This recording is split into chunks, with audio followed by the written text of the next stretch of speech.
الحمد للہ رب العالمین والصلاة والسلام علی سید الانبیاء والمرسلین اما بعد فاعوذ باللہ من الشیطان الرجیم بسم اللہ الرحمن الرحیم۔ سورہ نحل کی تقریباً 59 آیات کی تفسیر مکمل ہو چکی ہے۔ بات یہ چل رہی تھی کہ اللہ تبارک و تعالی نے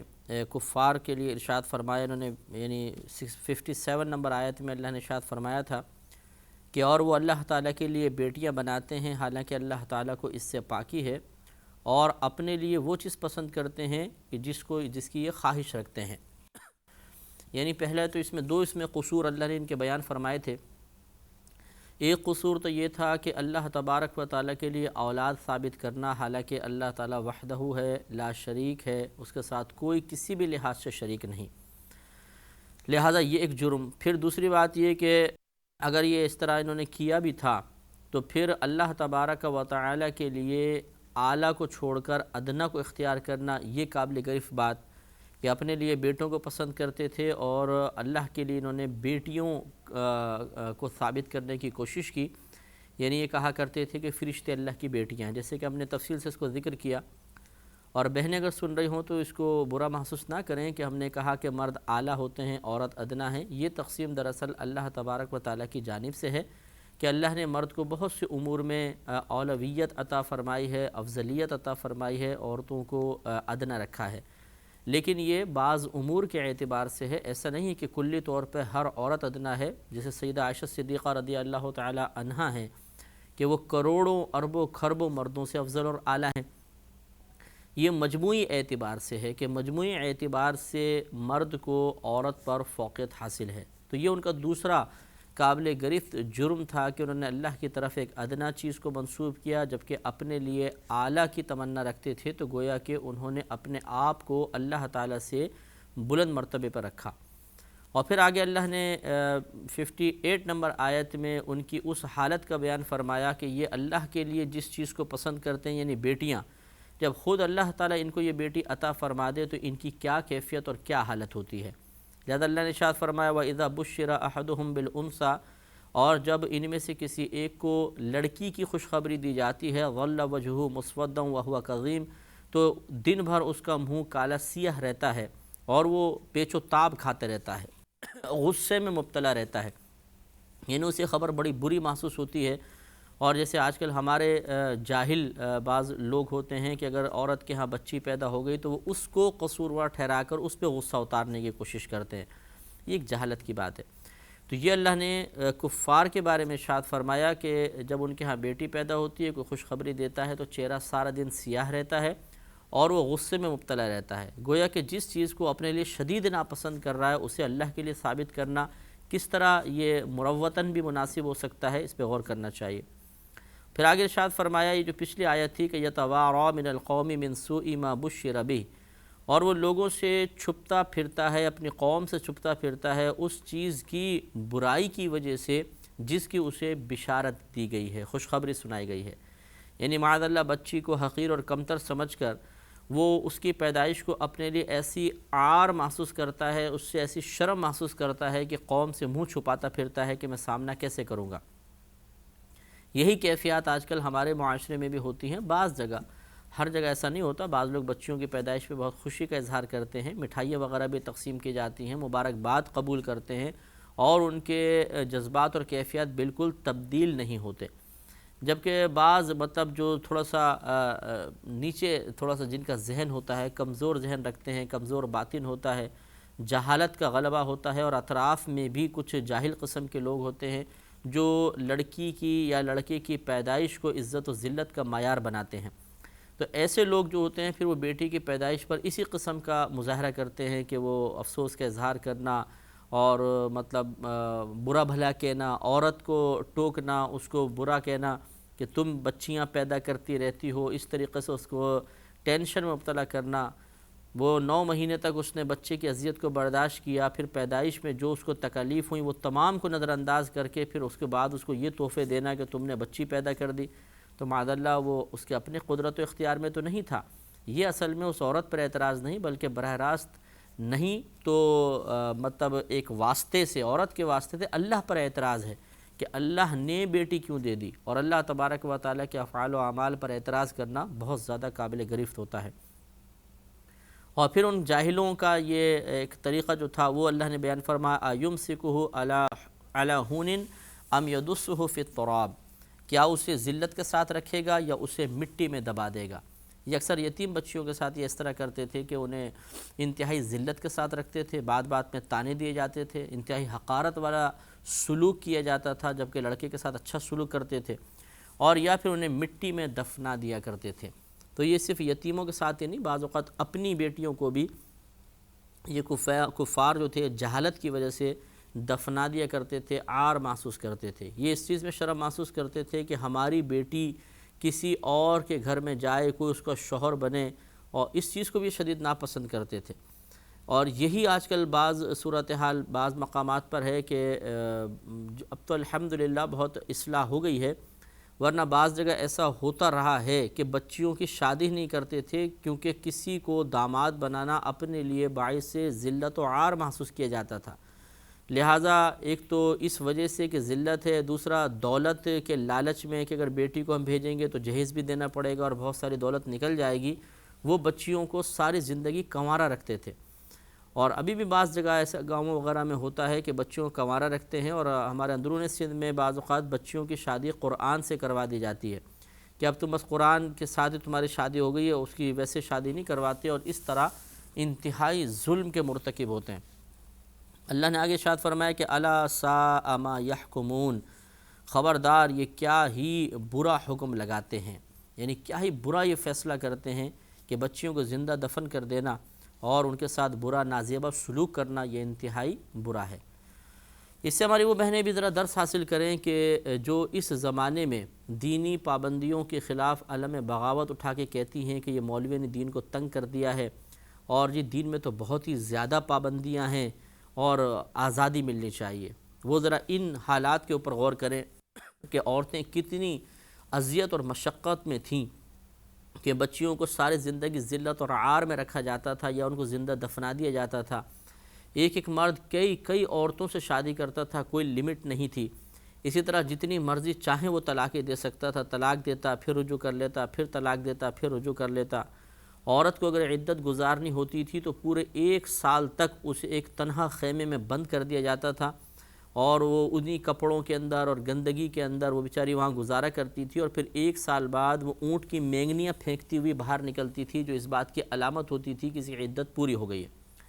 مذہب اسلام نے زندگی کو تنگ نہیں کیا، اس نے تو عورتوں کو وسعت دی ہے، اس نے عورتوں کو آزادی فراہم کی ہے، اسے قید سے باہر نکالا کہ جہاں 1 سال کی عدت تھی، شریعت نے اسے صرف 3 حیض کے اندر مقید کر دیا، یا 3 مہینے، یا اگر شوہر فوت ہو جائے تو 4 مہینے 10 دن۔ اگر عورت حاملہ ہے تو جب تک بچہ پیدا نہیں ہوگا تب تک وہ عدت گزارے گی۔ اس میں بھی رعایت یہ اگر دوسرے دن ہی بچہ پیدا ہو گیا عدت ختم۔ اور غیر حاملہ اگر ہو اور اس نے شوہر سے قربت نہ کی ہو تو ایسی عورت کی تو عدت بھی نہیں ہوتی، جیسے رخصتی ہو گئی اور رخصتی نہیں ہوئی، نکاح ہو چکا تھا اور طلاق ہو گئی کسی وجہ سے، تو عدت ہی نہیں ہے۔ تو شریعت نے اتنے نفیس اصول وضع کر دیے۔ اسی طرح طلاق کی ایک مقدار مقرر کر دی تاکہ طلاق کو مذاق نہ بنا لیا جائے، عورت کی زندگی کو خراب نہ کیا جائے۔ جیسے کفار ہوتے تھے کہ ایک طلاق دی پھر رجوع کر لیا، پھر دوسری طلاق دی پھر رجوع کر لیا، اس طرح کئی طلاقیں دیتے تھے، اور عورت اپنی مرضی سے کسی اور مقام پہ نکاح کر ہی نہیں سکتی تھی کیونکہ اس کو رجوع کا حق حاصل تھا۔ شریعت نے 3 طلاقوں کے بعد رجوع کے حق کو ختم کر دیا اور عورت کو مکمل آزادی دے دی کہ اب وہ جس سے چاہے نکاح کر سکتی ہے۔ یہ کتنی بڑی آزادی ہے۔ اسی طریقے سے پہلے بہت ساری عورتوں کو نکاح میں لے لیا جاتا تھا، اب جس کی طرف دل مائل نہیں ہو رہا وہ سال ہا سال تک بیچاری نہ کہیں اور جا سکتی ہے، نہ کسی اور سے نکاح کر سکتی ہے، اور شوہر کی اس کی طرف رغبت ہی نہیں ہے، تو وہ اپنی زندگی کو انتہائی اذیت میں گزارتی تھی۔ شریعت نے 4 شادیوں کے اوپر کے بعد گویا کہ بین لگا دیا کہ 4 شادیوں سے زیادہ نہیں کر سکتے، اور اس میں بھی یہ کنڈیشن ایک رکھ دی کہ اگر عدل و انصاف کر سکتے ہو تو 4، اگر عدل و انصاف نہیں کر سکتے تو صرف ایک ہی عورت سے پھر تمہیں نکاح کرنا ہوگا، اس کو سنبھالو، اس کے حقوق پورے کرو۔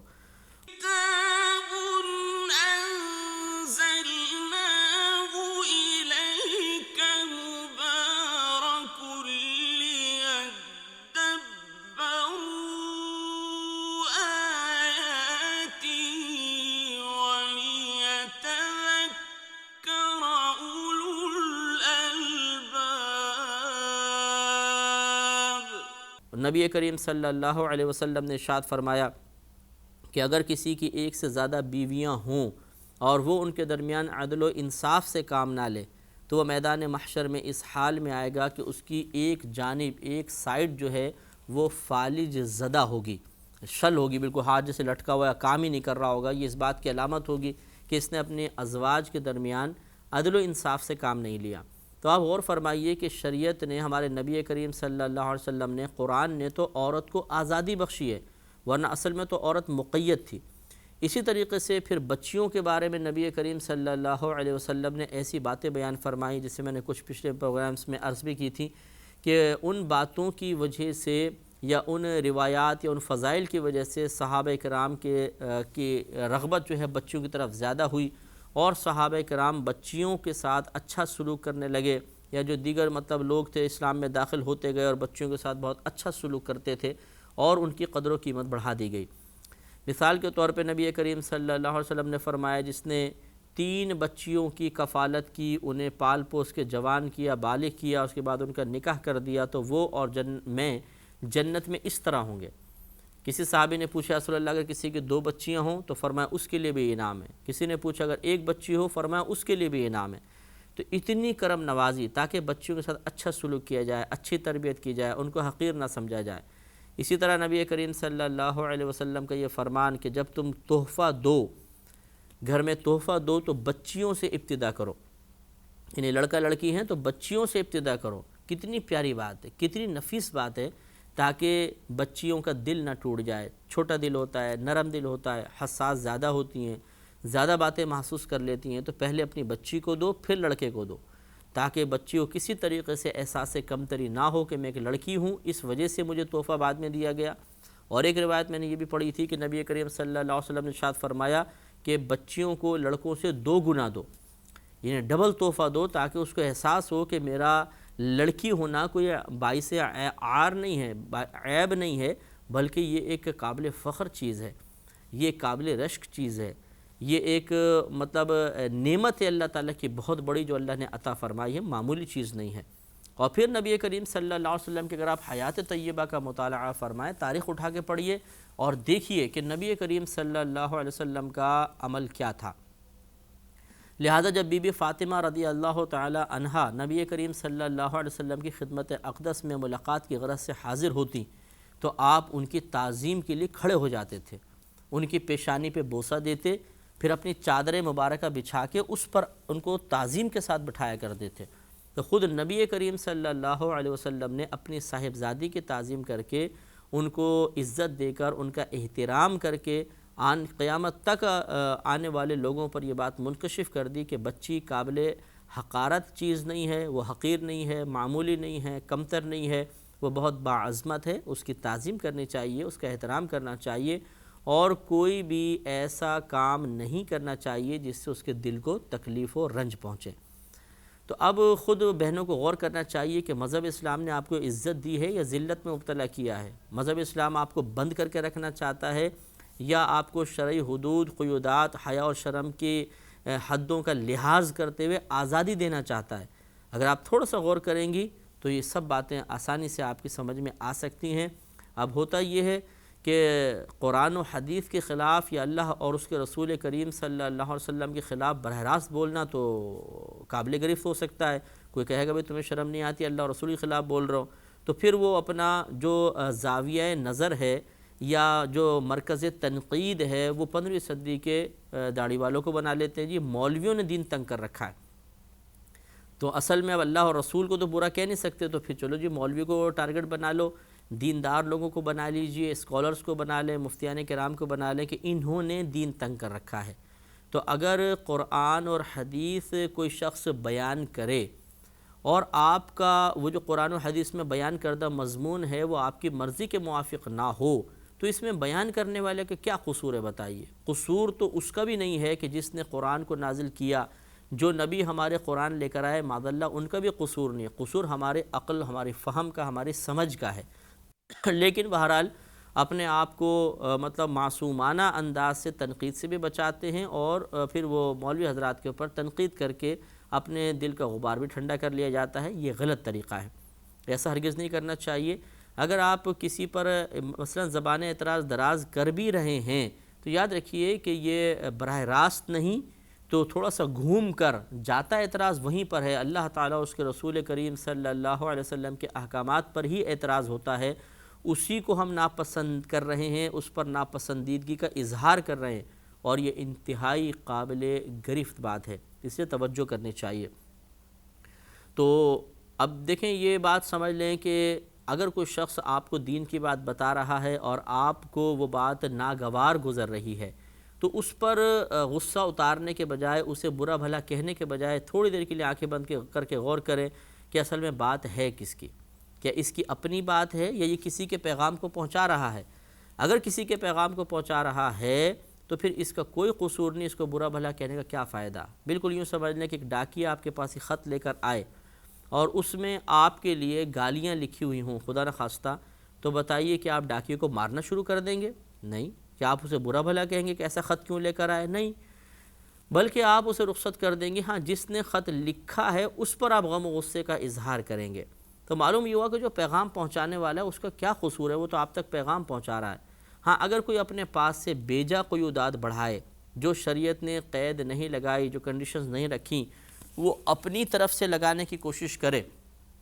تو اس میں پھر غور و تفکر کی گنجائش ہو سکتی ہے کہ کیا یہ اس کو اس طرح کی قیودات لگانے کا حق بھی حاصل ہے یا نہیں ہے، کیا یہ اس کو شریعت نے اجازت دی ہے یا نہیں دی ہے۔ ہر شخص ایسا نہیں ہے کہ جس کے چہرے پہ داڑھی آ گئی تو وہ دین کے معاملے میں کلام کرنا شروع کر دے اور خود پابندیاں اپنے پاس سے بنا کر اور وہ اپنے گھر والوں یا دیگر عورتوں کے اوپر یا دیگر لوگوں پر نافذ کرنا شروع کر دے، اس کو ہر ایک کو یہ حق حاصل نہیں ہوتا۔ پھر ہم اس پرٹیکولر شخص کو دیکھیں گے کہ کیا شخصیت نے شریعت نے اس شخصیت کو، اس شخص کو یہ اختیار دیا ہے کہ وہ کچھ ترمیم اور کچھ تعویلات کر سکتا ہے یا نہیں۔ اگر اختیار ہے تو پھر اس کی بھی اطاعت کرنی چاہیے، اگر نہیں ہے تو اس پر آپ کلام کر سکتے ہیں کہ بھئی آپ کا یہ کہنا غلط ہے، آپ کو کہاں سے شریعت نے حق دے دیا یا اختیار دے دیا۔ لیکن ہم بلا سوچے سمجھے بعض اوقات وہ شرع احکامات جو نصوص قطعیہ سے ثابت ہیں، صراحتاً ثابت ہیں، قرآن سے، حدیث سے، کسی کی اپنے رائے کا اس میں دخل نہیں ہے، ہم ان پر بھی آزادانہ کلام کر بیٹھتے ہیں اور اس طریقے سے گمراہ ہو جاتے ہیں۔ لہٰذا میری تمام بہنوں، سننے والی بہنوں سے گزارش ہے کہ جب آپ اس قسم کی کوئی بات سنیں کہ کوئی مطلب دیندار لوگوں پر یا علماء پر زبان اعتراض دراز کر رہا ہے، تو آنکھیں بند کر کے اس کی ہاں میں ہاں ملانے کے بجائے تھوڑا سا تفکر کر لیا کیجیے۔ اللہ تبارک و تعالیٰ سے دعا ہے کہ ہم سب کو اس بات کو سمجھنے کی توفیق عطا فرمائے۔ وآخر دعوانا ان الحمد للہ رب العالمین۔